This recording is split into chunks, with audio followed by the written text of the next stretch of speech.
प्रभु को आज तक किसी ने भी प्राप्त किया है तो प्रेम से प्राप्त किया है। अगर किसी को मोक्ष प्राप्त हुआ है तो प्रेम से ही। आत्मरति, रति कहते हैं प्रेम को। ज्ञानी को अभेद आत्मरति प्राप्त होती है और भक्त को अभेद होते हुए भी भेद प्रेम रति प्राप्त होती है। प्रेम के दोनों स्वरूप हैं, प्रिया प्रीतम, श्यामा श्याम। इनको बिना प्रेम के द्वारा न देखा जा सकता है न पाया जा सकता है, और प्रेम सबसे दुर्लभ वस्तु है। प्रेम प्राप्ति के लिए मरना होता है, मैं को मारना होता है, मन को मारना होता है, इंद्रियों को मारना होता है, संपूर्ण जगत से अपनापन हटाकर एकमात्र आराध्य देव में, आराध्य देव में जहां अपनापन हुआ तहां प्रेम होता है। अपनापन अपनी तरफ से प्रभु के लिए संपूर्ण व्यक्ति वस्तु स्थान से समेट कर वहां लगाना होता है, यही साधना होती है। फिर जो रंग आता है वो आराध्य देव की तरफ से आता है। संपूर्ण शरणागति आराध्य देव की तरफ से स्वीकृत होते ही वो दिव्य आनंद में डूब जाता है। दिव्य आनंद की प्राप्ति तक साधक को बहुत ही जलना होता है। ये जलन ब्रह्मा जी के परमेष्ठी पद में विराजमान जो सुख है उससे श्रेष्ठ है। यदि रसिकों का संग नहीं मिला तो इसकी पहचान नहीं हो पाएगी कि श्रेष्ठ सुख की जलन है या भोगों के त्याग से जो जलन हो रही है तो भोग भोग कर मिटाने की जलन है। ये रसिकों के संग से पता चलता है।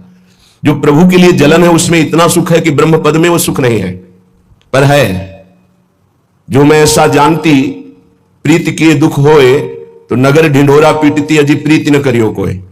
मीरा जी कहे मैं सबको बता देती कि श्री कृष्ण से प्रेम मत करना, क्योंकि ये प्रेम प्रतिपल मिले हुए भी मिलन की आकांक्षा तड़पाना, विकल कर देना, संपूर्ण वृत्ति को एकाग्र कर देना, संपूर्ण वृत्ति को रस में डुबो देना और सतरति सतरति सा लोकांतार्यति ऐसी सामर्थ्य प्रदान करना।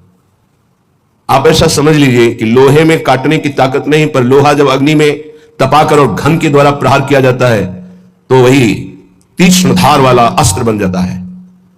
पर तपाना और तत्काल निकालकर पानी में डालना, फिर घन की चोट पहुंचाना, फिर रगड़कर उसकी धार बनाना, तब वो अस्त्र बनता है।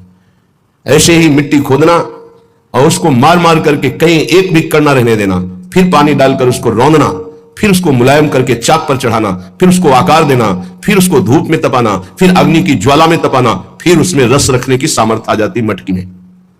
ऐसे ही जीवन उपासक का होता है। ऐसी मार पड़ती है काम क्रोध लोभ मोह मद मत्सर की, सब उसे सहना होता है। सुख दुख को समान भाव से सहते हुए निरंतर नाम जप करते हुए अपने नाम को बचाते हुए पचाते हुए जब आगे बढ़ता है तो प्रेम मूल यह नाम है। प्रेम प्रकाशित होने लगता है। जो सुख भगवत प्रेम में है वो ब्रह्म बोध में भी नहीं है। जो सुख भगवत रूप में है वो निर्विशेष ब्रह्म में भी नहीं है, क्योंकि निर्विशेष ब्रह्म में स्थित श्री शुकाचार्य, श्री जनक जी महाराज, श्री शनकादि, भगवान शंकर, ये सब रूप के दर्शन के लिए व्याकुल देखे गए, ये नाम जापक पाए गए, ये भगवत कथा अनुरागी पाए गए। तो निर्विशेष ब्रह्म में भी जो सुख नहीं है वो सविशेष साकार भगवान के रूप का स्वाद, ये सबसे श्रेष्ठ, ये प्रेम प्रकाशित करता है। फिर ये तो निकुंज उपासना जो सगुण निर्गुण ब्रह्म ते न्यारो, ये तो अद्भुत प्रेम के खिलौना दो खेलत हैं प्रेम खेल। इसमें तो प्रेम के बिना प्रवेश ही नहीं हो सकता। प्रेम दुर्लभ वस्तु है। ये प्रेमी जनों के द्वारा ही प्राप्त होता है। जो भगवत प्रेमी महात्मा है उनके संसर्ग से, उनके परमाणुओं से, उनकी दृष्टि से, उनके वचनों से इस प्रेम मार्ग का हृदय में स्थापन होता है। प्रेम मार्ग में चलना होता है, प्रेम को प्राप्त करना होता है। बिना रसिकों के संग के रंच प्रेम का प्रादुर्भाव नहीं हो सकता, चाहे जितनी बड़ी साधना कर रहा हो कोई। रेमन रसिकन संग बिन रंच न उपजय प्रेम। प्रेम इसमें बहुत सहनशीलता चाहिए। बड़ी वस्तु प्राप्ति के लिए छोटी वस्तु में कहीं राजी ना हो जाए, पहली शर्त। जैसे किसी को 1 अरब रुपया चाहिए, 100 रुपया दिया जाए तो कैसा लगेगा? उसे बुरा लगेगा, क्या होगा इससे, हमारी तो बहुत बड़ी संख्या है, मांग हमारी बहुत बड़ी है। ऐसे ही भगवत प्रेम प्राप्ति के मार्ग के उपासक को ब्रह्म पद, देवराजेंद्र का पद और सम्राट पद, योग की सिद्धियां और मोक्ष पद, ये भी बहुत ऐसे लगता है 100 रुपये के समान। 1 अरब की प्राप्ति वाले को जैसे 100 रुपया, ऐसे प्रेम प्राप्ति वाले को ये सब लगता है। इसलिए मुझे ये नहीं चाहिए। दिए मानव न गृहणंति, देने पर भी वो नहीं लेते। बिना मत सेवनम जना, बिना मेरी सेवा के वो ये परम पद भी नहीं चाहते, मोक्ष भी नहीं चाहते। इसलिए पहले तो उपासक को यह समझना है कि हमें चाहिए क्या। भोग मिला, भोग भोग लिए, जैसी वृत्ति हुई वैसे ही चल दिए, जैसा मन आया वैसी क्रीड़ा कर रहे हैं। तुम्हारा लक्ष्य क्या है? प्रेम। इतना महंगा है प्रेम, प्राण दिए यह प्रेम न पइए, ऐसो महंगो आए सखीरी। तुम इतने सस्ते बिक जाते हो, रसेंद्री के भोग जनेन्द्री के भोगों में अपना लक्ष्य भूल जाते हो। तुम प्रेम प्राप्ति कैसे कर पाओगे?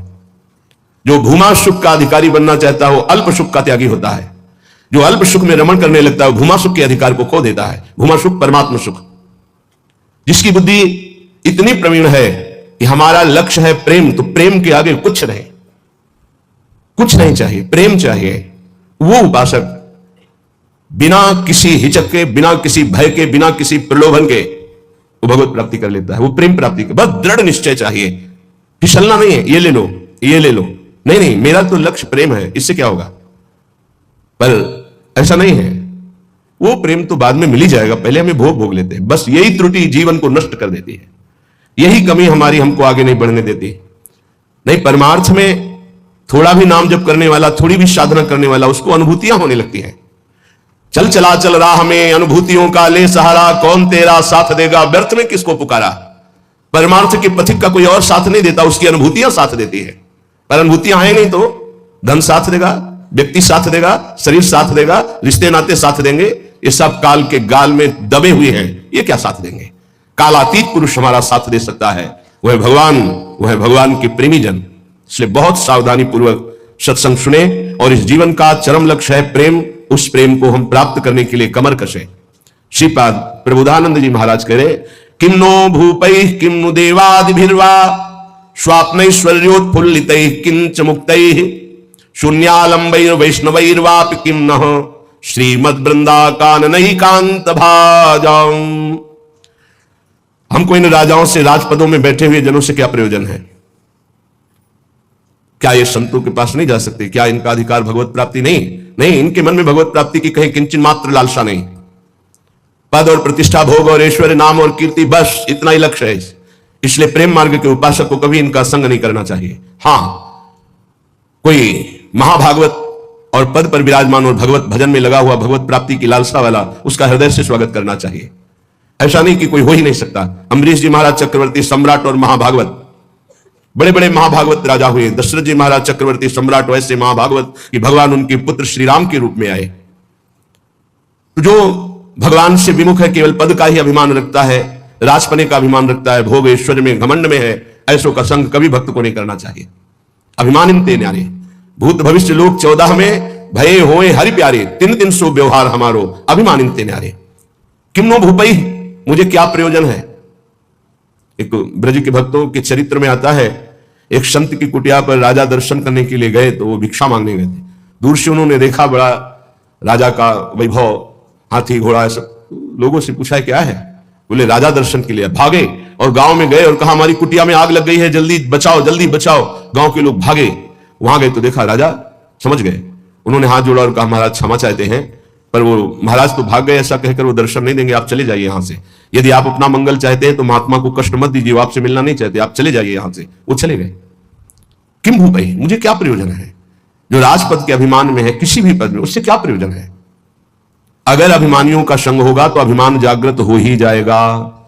अभिमानियों का, पदाभिमानियों का संग होगा तो भगवत आश्रय छूट ही जाएगा पक्का। ले लो हमारा फोन नंबर, मैं तो आपकी आज्ञा पर चलूंगा, आप केवल फोन कर दीजिए, सब ठीक हो जाएगा। मर गया साधक। जीवन में अन्य आश्रय आना अपनी साधना से भ्रष्ट हो जाना है। एक भरोसो, एक बल, एक आस विश्वास, एक राम घनश्याम हित चातक तुलसीदास। एक ही भरोसा, एक से ही आशा, एक से ही विश्वास, एक से ही संबंध हमारा मात्र आराध्य देव, बस। अन्य का कहीं आश्रय हुआ तो उपासक गिर जाएगा, पक्का गिर जाएगा, और गिरते हुए देखा है। श्रीपाद प्रबोधानंद जी महाराज कह रहे, नु देवादि भिरवा, मुझे इन देवताओं से भी क्या प्रयोजन है। श्रीमद् भगवद गीता जी में भगवान कहते हैं भूतों को पूजने वाले भूतों को प्राप्त होते हैं, देवताओं को पूजने वाले देवताओं को प्राप्त होते हैं। तो देवलोक स्थायी लोक नहीं है, स्वाप्निक है। देवादिभिर्वा स्वप्नैश्वर्योत्फुल्लितैः, जैसे स्वप्न में आप पहुंच गए, बहुत सुंदर मकान, बहुत सुंदर सुंदरियां, भोग ऐश्वर्य, जब जगे तो कुछ नहीं है, ऐसे स्वप्न का विलास स्वर्ग है। एक अच्छा सुखद स्वप्न, जहां पुण्य खत्म हुए, मृत्यु लोक की विसंति, आग खुला, कुछ नहीं। इसलिए मुझे देवताओं से भी क्या प्रयोजन है। क्या दे देंगे? क्या भगवान की प्राप्ति करा सकते हैं? क्या भगवत प्रेम दे सकते हैं? नहीं, नहीं दे सकते। इसीलिए कहा गया बड़े भाग मानुष तन पावा, सुर दुर्लभ सदग्रंथन गावा। ये देवताओं को भी दुर्लभ है मनुष्य देव, क्योंकि इससे हम भजन करके भगवान को प्राप्त कर सकते हैं। वो नहीं, श्रीपाद करे शून्यावलंबन। कुछ आराधना करने वाले ऐसे हैं कि शून्य की उपासना करते हैं। अरे ध्यान ही करना है तो सच्चिदानंद भगवान के नाम रूप का ध्यान करो, समय सार्थक हो जाएगा। किम वैष्णवैर्वापि, वैष्णव धाम वैकुंठ से भी हमारा क्या प्रयोजन है? ये तो सखाओं को पसंद नहीं आया। जब सखाओं ने जाना नंद बाबा को वरुण के पार्षद ले गए थे, और श्री कृष्णचंद्र जो जब उनको मुक्त कराने के लिए गए, तो जो लोकपाल वरुण ने साष्टांग दंडवत की और अर्घ पूजा और उपासना वो नंद बाबा ने देखी। मेरे लाला को बड़े बड़े देवता लोकपाल दंडवत कर रहे हैं, और स्तुति जब की तो सुना नंद बाबा ने, तो आके ब्रजवासियों से बताया मेरा लाला तो भगवान है। सखाओं ने कहा क्यों कन्हैया तू भगवान है? बाबा कह रहे थे तू भगवान है, तो भगवान है तो वैकुंठ दिखा। भगवान श्री कृष्णचंद्र जो मुस्कुराए अपने भोले सखाओं की बात सुन, तो ये ब्रह्म हृदय है, स्नान करो इसमें, फिर हम तुम्हें वैकुंठ का दर्शन कराएंगे। जी ही डुबकी लगाई, पहुंच गए वैकुंठ। वहां भगवान की दिव्य चतुर्भुज पार्षद और दूर सिंहासन में इंद्र नीलमणि कांति चतुर्भुज भगवान श्री के सहित विराजमान है, लक्ष्मी जी के सहित विराजमान है। वो कांप गए वैभव देखकर। पार्षदों ने रोक दिया। अरे बोले मुझे ऐसे के पास जाना ही नहीं, मेरा कन्हैया तो सिर्फ मेरा है। और एकदम व्याकुल हुए, कहा नहीं चाहिए मुझे वैकुंठ। और डुबकी से बाहर हुए, देखा मेरा कन्हैया मुस्कुरा रहा है। बोले प्रभु चरणों में गिर गए, कहा कभी वैकुंठ मत भेजना, मुझे ऐसे वैकुंठ में नहीं जाना जहां आपसे इतनी दूरी हो, जहां ऐसा वैभव नहीं। मेरा कन्हैया जिसके साथ हम खेलते हैं। तो ये तो सखा भाव की बात है, फिर ऊपर के भाव में कौन स्वीकार करेगा ऐसे वैभव को? वैकुंठ के भी वैभव को नहीं स्वीकार करना, ना श्रीमत, ना किसी वैभव ऐश्वर्य सिद्धियों को स्वीकार करना। तब वृंदा कानन एकांत भाजाम, तब वृंदावन के एकांतिक प्रेम की प्राप्ति होती है। एकांतिक, प्रिया प्रीतम, श्यामा श्याम। तो अभी आप कहते हो मुझे मोक्ष नहीं चाहिए, वैकुंठ में 500 रुपया में प्रभु को भूल जाते हो, वैकुंठ की बात करते हो। मोक्ष जानते हो किसे कहते हैं? अभी जाना ही नहीं मोक्ष किसे कहते हैं। जरा से लौकिक सुख में तो घुटने टेक देते हो, मोक्ष सुख के त्यागी कैसे हो गए? ये जो त्याग की बात है, ये उन भजनानंदियों की जिनकी स्थिति में आ चुके हैं। वो चाहे तो वैकुंठ मिल जाए, चाहे तो योग की सिद्धियां मिल जाए, चाहे तो मोक्ष मिल जाए, वो उनका त्याग किए हुए हैं। पहले मर्त सुखों का तो त्याग कर दो, मृत्यु लोक के सुखों का तो त्याग करो अंदर से, तब ऊपर के सुख अपने आप तुमको दिखाई देने लगेंगे। श्रीपाद कह रहे हैं शम सर्वेशाम अप्रयासेन दात्री द्वित्रैकांति प्रेम पात्रैक पात्री आनंदात्मा शेष सत्वा निधात्री श्री वृंदाटव्यस्तुमेंधस्य धात्री। आयास प्रयास से जो सुख मिलता है वो अल्प होता है। जो आप प्रयास करते हो उसे कर्म कहते हैं। कोई भी कर्म प्रारंभ और अंत वाला होता है, तो किसी भी कर्म का फल अनंत नहीं हो सकता। वो प्रारंभ और अंत वाला ही सुख देगा। अनंत सुख की प्राप्ति कर्मों से नहीं होती, कर्मों के त्याग से होती है। जो अपने साधन का भरोसा नहीं रखता है, इष्ट का भरोसा रखता है और खूब साधन करता है, ये दो बातें समझ में नहीं आएंगी। जब हम अहम से साधना करते हैं तो साधना का सुख भोगते हैं। आज हमने परिक्रमा की, आज हमने ये किया, आज हमने ये किया, वो अहम हर्षित होता है, हर्षित होता है। ये भगवत प्राप्ति नहीं करा पाएगा, क्योंकि जब तक अहंकार है तब तक भगवत प्राप्ति नहीं होती। इसीलिए सर्वेषु साधन वरिष्ठ चिरम निराशा। साधन हो रहा है पर मुझे कृपा का भरोसा है लाडली की। ये प्रयास साधक ना समझ पाने के कारण कहते हैं जब कृपा से हो जाएगा तो साधन करने की जरूरत क्या है, तो असाधन करोगे। तो कृपा प्राप्ति के लिए मन कर्म वचन छाण चतुराई भजत कृपा करिए रघुराई। मन कर्म वचन त्रिशुद्ध सकल मत हम श्री हरिवंश उपासी। वृंदावन में विराजमान सहचरियों के मध्य में प्रिया प्रीतम की रात दिन सेवा भजन उपासना परिक्रमा सब कर रहे हैं, पर हमें भरोसा लाडली का है, अपने साधन का नहीं है। इस साधन से लाडली मिलेंगी ऐसा नहीं है, नहीं, ये तो सब हो रहा है उनकी कृपा से, पर मुझे भरोसा है मेरी लाडली अपनी कृपा से मुझे मिलेंगी। ये जल्दी समझ में नहीं आता, जब तक अहंकार है समझ में नहीं आएगा, आगे समझ में आ जाएगा। करते रहो, जब कृपा हो जाएगी, अहंकार गलित होगा, तब ऐसा अनुभव होगा। तो दुत्रैकांति, 2 या 3 ऐसे लोग पाए जाते हैं। भाव समझना, कह रहे पूरे विश्व में ये बहुतायत अंगुलियों से नहीं गिने जाते प्रेमी जन, जिनको ना राजाओं से मतलब है, ना देवताओं से मतलब है। वो स्वाप्निक सुख, जो स्वर्ग लोक आदि के सुख है, उनसे मतलब नहीं है। जो मोक्ष से भी मतलब नहीं रखते, जो वैष्णव धाम वैकुंठ से भी मतलब नहीं रखते, वृंदावन के एकांतिक कुंज में बैठे हुए श्यामा श्याम का जस गा रहे हैं, श्यामा श्याम के लिए रुदन कर रहे हैं, जिनका आयास प्रयास से प्राप्त होने वाले सुख की कोई आकांक्षा नहीं है, ऐसे द्वित्रैकांती, 2 या 3, सरल भाषा में समझिए, जो कहो हरिवंश रस बिरलो समझनहार, एक दोई जो खोजिए पाई सब संसार। संपूर्ण संसार में एक दो है। एक बार भगवान वल्लभाचार्य जी से उनके एक प्रिय धनी शिष्य ने कहा, आज हमारी इच्छा है कि 100 विद्वान ब्राह्मणों को भोजन कराएं। बोले बहुत सुंदर, यदि एक 12 तिलकधारी कंठीधारी आचार्य परंपरा से युक्त वैष्णव को पवा दो तो 100 ब्राह्मणों को पवाने का फल प्राप्त हो जाएगा।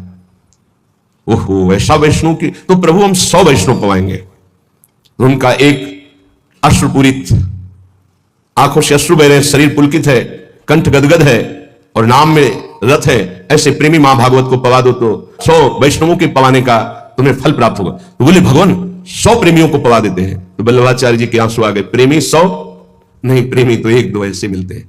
कैसे प्रेमी? यहां शर्त है, जिनका ना राजाओं से प्रयोजन है, ना देवताओं से प्रयोजन, ना वैकुंठ से प्रयोजन है, ना मोक्ष से प्रयोजन, केवल प्रियालाल के लिए तड़प रहे गदगद सुर, नयना सजल दंपति रसरय भीन, ई गति वृंदा विपिन में फिरे प्रेम तल्लीन। ऐसे प्रेमी जनों का सानिध्य और दर्शन, ये विशेष भगवान की कृपा होती है, विशेष कृपा। श्रीपाद कह रहे दुखान्नेव सुखानि, ये प्रेम प्रेम। विद्य यशो जानी कीर्तिम परा, मन्ने था अधमश्च दुष्परिभवान सम्मानवत् सत्तमयी, दैन्यान्नेव महाविभूतिमति सल्लाभान लाभान सदा, पापान्नेव च पुण्यमस्ति यदि ते वृंदावनम जीवनम। अगर प्रेम प्राप्ति करना है तो दुखों को गले लगाना सीखो, सच्ची कहते हैं। फिर हृदय की बात कहते हैं, जब सब दुख एक साथ घेरते हैं तो अभी प्रेम के सहने की सामर्थ्य आती, ध्यान रखना। इस प्रेम को भयानक विपत्ति और रोगों से युक्त करके ही सहा जा सकता है, अन्यथा नहीं। यह सबकी समझ में नहीं आएगा, भयभीत मत होना। इसका शमन ही होता है भयानक कष्ट में। भयानक कष्ट की स्थिति में ही प्रेम का शमन होता है।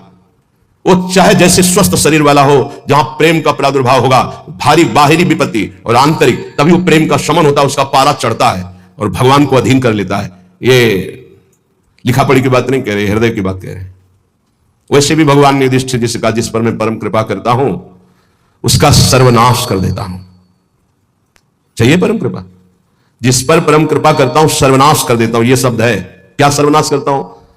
धन का अपहरण कर लेता हूं, स्वजनों का अपहरण कर लेता हूं, कोई उससे बात नहीं करेगा, किसी काम का नहीं रह जाएगा। तब उसका सीधा अर्थभाव मेरे से होता है और फिर मैं उसे निहाल कर देता हूं। हिम्मत हो तो कूदो खाड़े पे। नारायण अति कठिन है हरि मिलन की बाट, या में पग पीछे धरे प्रथम शीश दे काट। तो आप कहोगे फिर भक्ति करना ही नहीं। यहां चरम सीमा की बात प्रेम की हो रही। श्री कृष्ण का प्रेमी ऐसा वैसा नहीं होता, टिकली बुंदा वाला नहीं होता, चूड़ी भांगरा वाला नहीं होता, वो परमहंस होता है। इनसे श्री कृष्ण रीझने वाले नहीं। चमड़े की चिकनाहट से अज्ञानी रीझता है, ज्ञानी नहीं, वो तो ज्ञान समुद्र है सच्चिदानंद। ये जो बहुत बुरी तरह से है, वो तो अपने सब दर्शन होते हैं। जब सुबह मंगला में आते तो सब प्रकार के भगवान के दर्शन होते, विराट रूप के, छोटा बड़ा मंझोला रुद्र प्रेमी सब तरह के दर्शन होते हैं। उसमें जैसे अब वो जो लाल लाल ऐसे तो बहुत ही बुरा लगता है, ऐसे तो धो के मुंह खड़े हो जाते तो अच्छा लगता। अरे इस शरीर को सजाने से श्री कृष्ण मिलते हैं भैया। बढ़िया रज यमुना किनारे के मुंह में लगा के आते तो दर्शन मात्र से हृदय शीतल हो जाता है, निष्पाप हो जाते हैं ऐसे दर्शन से। जैसे कुछ साधक ऐसे करके ऐसे दर्शन मात्र से निष्पाप हो जाओ, क्योंकि वो रज लगी जो शिव शंकादि की याचना करते हैं। कुछ ऐसे उपासक जिनको कहते हैं कि रज लगाइए मस्तक पर भरकर, तो उनको बेइज्जती लगती है। इसे पतला और गोरा चिकना शरीर रख लो, इसको रखे रहना, इसकी दुर्दशा होगी। अभी नहीं मान रहे हो ना? ये बाल तो नहीं मुड़वा सकते, बाल नहीं, एक भी शरीर का कोई अंश तुम्हारा ठीक नहीं बचेगा, आग लगा दी जाएगी इस शरीर में जितना दुलार करते हो। मान लो अभी मान लो तो जान जाओगे तो पा जाओगे, फिर कुछ पाना बाकी नहीं रहेगा। मान लो इस चमड़ी और दमड़ी से जिसने अपनी प्रीति हटा दी वही प्रिया प्रीतम से प्रीति कर पाता है। रुपया, भोग, शरीर, यही बाधक है भगवत प्राप्ति में, यही समझना है। दुखान्य व सुखानी, इस मार्ग का उपासक दुख को सुख मान करके चलता है। ये बहादुरों का मार्ग है। हम तो धन्यवाद देते कि आप ऐसा सत्संग सुन रहे हैं, नहीं तो प्राय इतना दान करो तो ये मिलेगा, इतना करो तो ये मिलेगा, यही सुनने के लिए तैयार है। लेकिन ये आप सुन रहे हैं, हमारे ऊपर बड़ी कृपा कर रहे हैं, क्योंकि आप सुन रहे हैं तो सुनाने का उत्साह बढ़ रहा है। इसे सुनने की योग्यता खो दी है। आज हमारी समाज सत्य सुनने की योग्यता खो दी है। क्योंकि अंदर मनमानी आचरण तो कौन सुनेगा इनको, शास्त्र रखे के रखे रह जाते हैं। सुनाने वाला चाहता है आपका मनोरंजन, आप चाहते हैं अपने मन का मनोरंजन, दोनों के तार मिल गए तो तालियां बजती हैं। यहां तालियां नहीं बजा सकते हो, यहां मन को बजाना पड़ेगा, यहां मन को भंजन करना पड़ेगा। और यहां बैठ के सुन रहे हो, इसका मतलब बड़ी कृपा है आपके ऊपर। जब द्रवई दीन दयालु राघव तो साधु संगति पाइए। दुखान्य सुखान विद्य अपयशो जानी ही कीर्तिम पराम। ध्यान से, प्रेम मार्ग के उपासक को जब दुख मिलता है तो सुख की प्राप्ति होती है पक्का, पर यह समझ में नहीं आएगा। भारी जब दुख की, आप क्या समझते हैं, भारी दुख की स्थितियों को देखा गया तब जाकर के उस परम सुख में चढ़। यह बहुत वैज्ञानिक तरीके से अनुभव की बात कह रहा हूं कि पावर चाहिए ऊपर चढ़ाने के लिए। जैसे कोयला धोखा जाता है, उससे अग्नि बनती थी, तब इंजन में पावर से वो रेल चलती थी। बाष्प भाप जो है बटलोई के ढक्कन को उठा दिया, उसके ऊपर उसने 100 ग्राम वजन रखा, उसको उठा दिया, फिर आधा किलो वजन रखा, उसको उठा दिया। उसी से उसको लगा कि इससे तो बहुत बड़ा कार्य किया जा सकता है। तो ये कक्षा 4-5 की कक्षा में पढ़ाया गया था कि वो इंजन का निर्माण किया, कोयले की इंजन, उसी से रेल बनी। उसका मैं नाम स्मरण नहीं है, जेम्स वाट, हाँ ऐसे कुछ नाम। ऐसे ही आप बिल्कुल बिल्कुल ऐसे ही समझिएगा। जब साधक के जीवन में दुख की भारी चारों तरफ, तो उसकी अध्यात्म शक्ति जागृत होती है, हर भरोसा टूट जाता है, एक भरोसा केवल श्री भगवान का, तो वो पावर से उसके मन की गति परमात्माकार हो जाती है।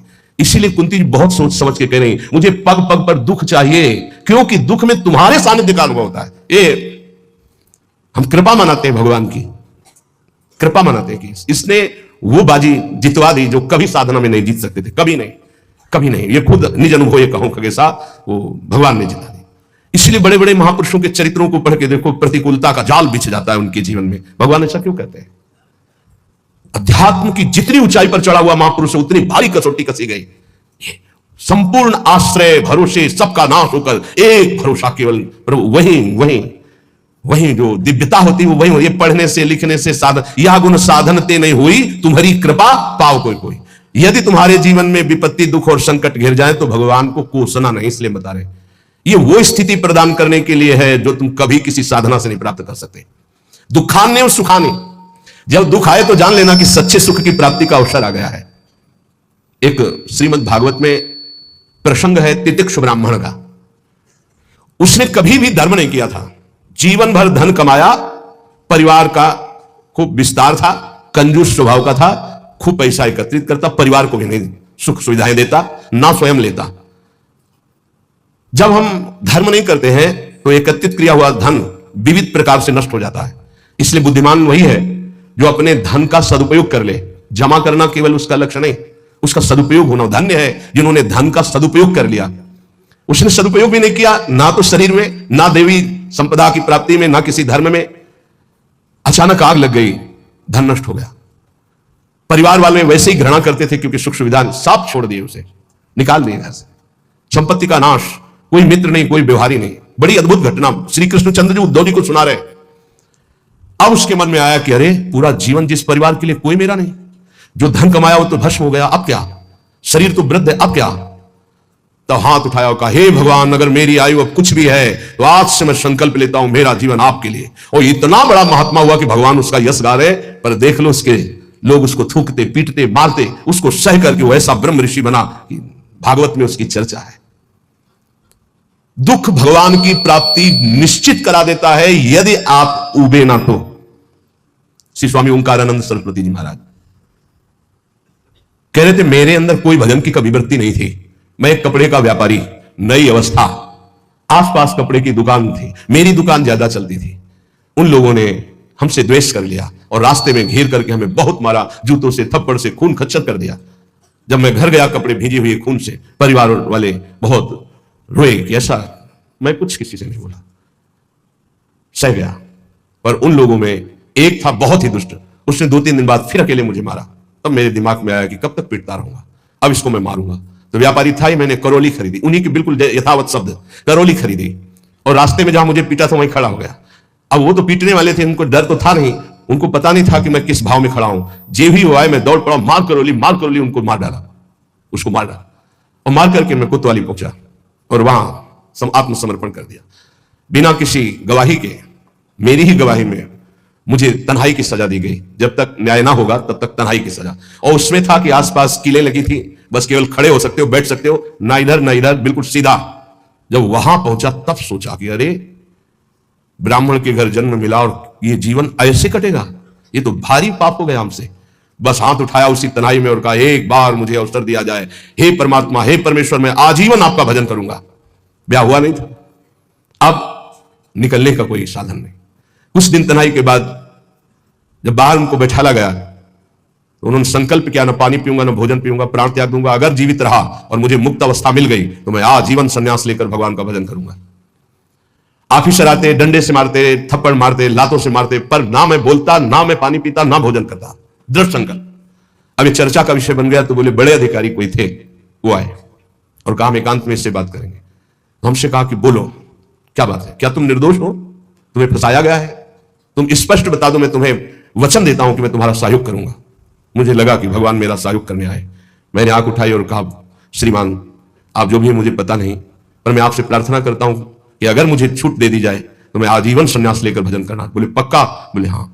बोले आपकी रिपोर्ट में तो आपने ही कहा है मैंने कत्ल किया है, अब आपको एक सत्य के लिए झूठ बोलना पड़ेगा, मैं आपको बचा लूंगा। आपको बोलना पड़ेगा दबाव में मुझसे कहलाया गया, मैंने कुछ नहीं किया। बोले बोल दूंगा। और बोले ऐसा विधान बना, मैं मुक्त हो गया, घर नहीं गया, सीधे संन्यास लेकर। और वो परम 90 वर्ष की अवस्था की बात कह रहा हूं, उनसे जब मिले, वो ब्रह्माकार स्थिति, उस दुख घटना ने उनको एक ब्रह्मलीन महापुरुष बना दिया। दुखान्य और सुखाने, दुख परम सुख प्रदान करने वाला पक्का। विद्य अपयशो जानी ही कीर्तिम परा। यदि तुम्हारी निंदा हो रही है तो तुम प्रेम मार्ग के पथिक हो, नाच पड़ो, तुम्हारा मंगल हो गया। क्या तुम्हारी सारी अशुभ वृत्तियां नष्ट हो जाएंगे, तुम्हारी विमल कीर्ति का प्रकाश होगा, विमल कीर्ति का। ये रहस्य है। जब तुम्हारी निंदा हो तो आनंदित हो जाओ, जब दुख हो तो जान लो परम सुख की प्राप्ति का मार्ग खुलने वाला है। पर बहुत धैर्य की जरूरत है, बहुत धैर्य की जरूरत। मन्य था अधमश्च दुष्परिभवान सम्मानवत् सत्तमयी। अधम पुरुषों द्वारा किया हुआ प्रहार और अपमान, तू उसे महान सम्मान के समान गले लगा ले, क्योंकि तुझे प्रेम प्राप्त करना है प्रेम प्राप्त करना। दुख को महान सुख प्राप्ति का हेतु समझकर सहजा, निंदा को विमल कीर्ति के समान सहजा तो विमल कीर्ति हो जाएगी। और नीच पुरुषों द्वारा, अधम पुरुषों द्वारा किया हुआ अपमान प्रहार, उसे गले लगा। यह है अध्यात्म, यह अध्यात्म है, इसे अध्यात्म कहते हैं।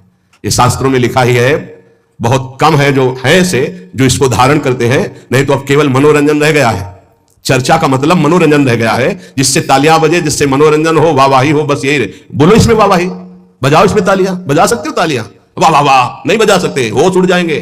दुखान्य व सुखाने, ये सब अध्यात्म है। विद्या अपयसो जाने कीर्तिम पराम, ओठ सूख जाएंगे जब धारण करने की सोचोगे, अध्यात्म। दैन्यान्य महाविभूति मति सल्लाभान लाभान सदा। दैन्य ये महाविभूति है वैष्णव की। वैष्णव के पास संपत्ति क्या है? दैन्य। यही दरबार दीन को आदर रीति सदा चली आई। दैन्य, दैन्यान्य महाविभूति मति सल्लाभान लाभान सदा। अलाभ को परम लाभ जानकर दैन्य भाव से मान अपमान दुख सुख जो भी परिस्थिति निंदा स्तुति सबको चीरता हुआ जो नाम जप करता हुआ आगे बढ़ता है, तो कह रहे वृंदावनम जीवनम, उसके जीवन में दिव्य वृंदावन का प्रकाश हो जाता है।